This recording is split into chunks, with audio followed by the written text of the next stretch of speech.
এই সময় হলো কি 8 তারিখে আপনার আইসিটিতে দুটো চার্জশিট, প্রথমে দুটো পরে থার্ড চার্জশিট জমা পড়লো, তাই তো? 8 তারিখে এটা টিভি স্ক্রলে আসা শুরু করেছে বেলা 11টা 12টা 1টা দিক থেকে।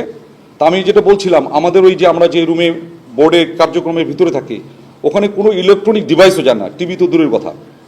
সো আমরা কোনো একটা ব্রেকে যদি বের হইতাম, নামাজের ব্রেক বা লাঞ্চের ব্রেক, তখন আমরা জানতে পারছি যে টিভি স্ক্রলে বা সোশ্যাল মিডিয়াতে বা কোনো না কোনোভাবে জানতে পারছি যে চার্জশিট জমা হয়েছে বা চার্জশিট ট্রাইব্যুনালে আইসিটিতে এটা অ্যাকসেপ্টেড হয়েছে ইত্যাদি ইত্যাদি।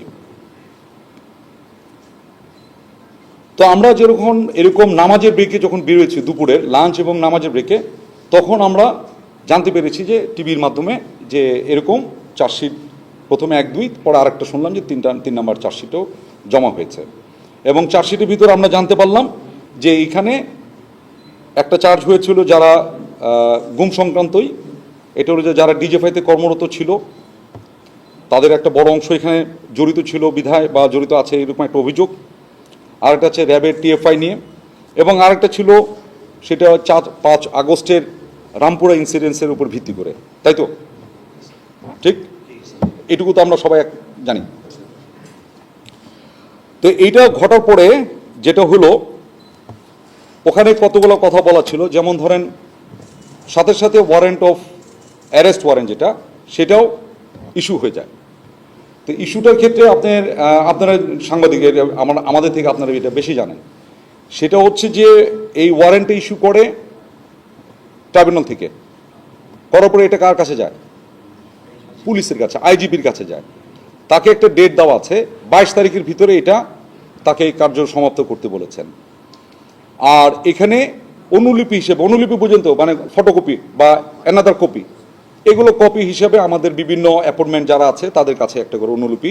আমরা এটা সোশ্যাল মিডিয়াতে দেখেছি এবং টিভির স্ক্রলে কেউ কেউ এটা দিতে পেরেছেন, কেউ কেউ দিতে পারে না, বাট আমরা সোশ্যাল মিডিয়াতে দেখেছি এরকম চার্জশিটের অনুলিপির ভিতরে কারো কারো আছে। আমরা অদ্যাবধি পর্যন্ত কোনো এই যেটা বললাম অ্যারেস্ট ওয়ারেন্ট এখন পর্যন্ত আমরা হস্তগত হয় নাই। এটা আপনার বিষয়টা কিন্তু আইনি বিষয়, এটা অন্য কোনো চিঠি বা অন্য কোনো কিছু না যে ইলেকট্রিসিটি বিল আসলো, সেই ইলেকট্রিসিটি বিল দিল না কেন, এটা কিন্তু আইনি বিষয়। আপনারা একটু খেয়াল করে দেখেন, এটা আসার কথা, তার একটা প্রেসক্রাইব রুট আছে, সেটা পুলিশের মাধ্যমে আসবে, ইন্ডিভিজুয়ালের কাছে পৌঁছাবে, ইন্ডিভিজুয়াল এটা রিসিভ করবেন, ওটা সাইন করবেন, ডকুমেন্ট এটা ফেরত যাবে, কোর্ট অ্যাকনোলেজ করবেন যে যার এটা ইস্যু হয়েছিল সেটা রিসিভ করেছে, তাই তো? এটা কি বিদ্যুৎ বিলের মতো না? কিন্তু খেয়াল করে দেখেন, আমরা এখন পর্যন্ত ওই ইয়েটা পাইনি, যেটা ওয়ারেন্ট আমরা এখনো আমাদের হস্তগত হয়নি। কিন্তু বাংলাদেশ সেনাবাহিনী সংবিধান স্বীকৃত বাংলাদেশের সকল আইনের প্রতি শ্রদ্ধাশীল। আমি আবার বলে নিচ্ছি, বাংলাদেশ সেনাবাহিনী সংবিধান স্বীকৃত বাংলাদেশের সকল আইনের প্রতি শ্রদ্ধাশীল। সেই প্রেক্ষিতেই আমরা 8 তারিখেই মানে বুধবার 8 তারিখেই আমরা যেটা করেছি, এই যে অফিসারদের নাম আসছে, এর ভিতরে কেউ আছে অবসরপ্রাপ্ত, কেউ আছে এলপিআর মানে হচ্ছে লিভ প্রায়র রিটায়ারমেন্ট, মানে পিআরএল যেটা অনেকে বলেন, আর অনেকে আছেন অ্যাক্টিভ সার্ভিসে। আমি সংখ্যাটা দিলে আপনাদের একটু সুবিধা হবে, যদি আপনারা সবাই চার্জশিটের দেখেছেন। এখানে সর্বসাকুল্যে এই পর্যন্ত যাদের নাম বেরোয়েছে প্রায় 25 জন। 25 জনের ভিতরে বরখাস্ত বা মানে অবসরে যারা আছেন এদের সংখ্যা হচ্ছে 9। এলপিআর বা লিভ প্রায়র রিটায়ারমেন্ট যেটা আছে এটার সংখ্যা হলো 1, আর চাকরিরত অফিসারের সংখ্যা হচ্ছে এখানে 15। বোঝা গেছে? এখন যারা অবসরে চলে গেছেন, এলপিআর না, যারা অবসরে চলে গেছেন, তার প্রতি যদিও বা আমাদের সেনা আইন তার উপরে ওইভাবে খাটে না। বাকি যারা আছেন এলপিআরে এবং চাকরিরত যে কজন আছেন 15+1, এই 16 জনকে 8 তারিখেই তাদেরকে আমরা আমাদের একটা সেনা হেফাজতে, যেটা আমরা বলি আর্মি ওন কাস্টডিতে আসার জন্য একটা অর্ডার, যেটাকে আমরা বলি অ্যাটাচমেন্ট অর্ডার, আমরা এটা দিয়েছি। এবং খুব স্বাভাবিকভাবে একটু খেয়াল করে দেখেন, যে কোনো সরকারি বা ইভেন বেসামরিক মানে অন্য কোনো প্রতিষ্ঠানও হইতে পারে, তাকে এক জায়গা থেকে যদি আর এক জায়গায় বদলিও করেন, তাকে একটা সময় দেওয়া হয়, তাকে জার্নি করার জন্য একটা সময় দেওয়া হয়, যেটাকে বলা হয় জার্নি টাইম। যোগদান করার জন্য একটা সময় দেওয়া হয়, যেটাকে বলা হয় যোগদানের জন্য জয়নিং টাইম, আছে না? এটা কিন্তু আমাদের প্রচলিত। ঠিক সেরকমও তাদেরকে 8 তারিখে বলা হয়েছে, অ্যান্ড এটা ঘটেছে বিকাল অথবা সন্ধ্যার কাছাকাছি সময়, এবং তাদেরকে বলা হয়েছে 9 তারিখের ভিতরে তোমরা সেনা হেফাজত ঢাকা ক্যান্টনমেন্টের একটা, আমরা বলে দিয়েছি এই জায়গাতে তাদেরকে অ্যাটাচ করার জন্য, MNQ অ্যাটাচ মানে সংযুক্ত হওয়ার জন্য। কেন বলছি যে তারা তো বিভিন্ন জায়গায়, কেউ হয়তো ব্রিগেড কমান্ডার ছিল, কেউ হয়তো স্টেশন কমান্ডার ছিল, কেউ হয়তো বিভিন্ন অ্যাপয়েন্টমেন্টে ছিল।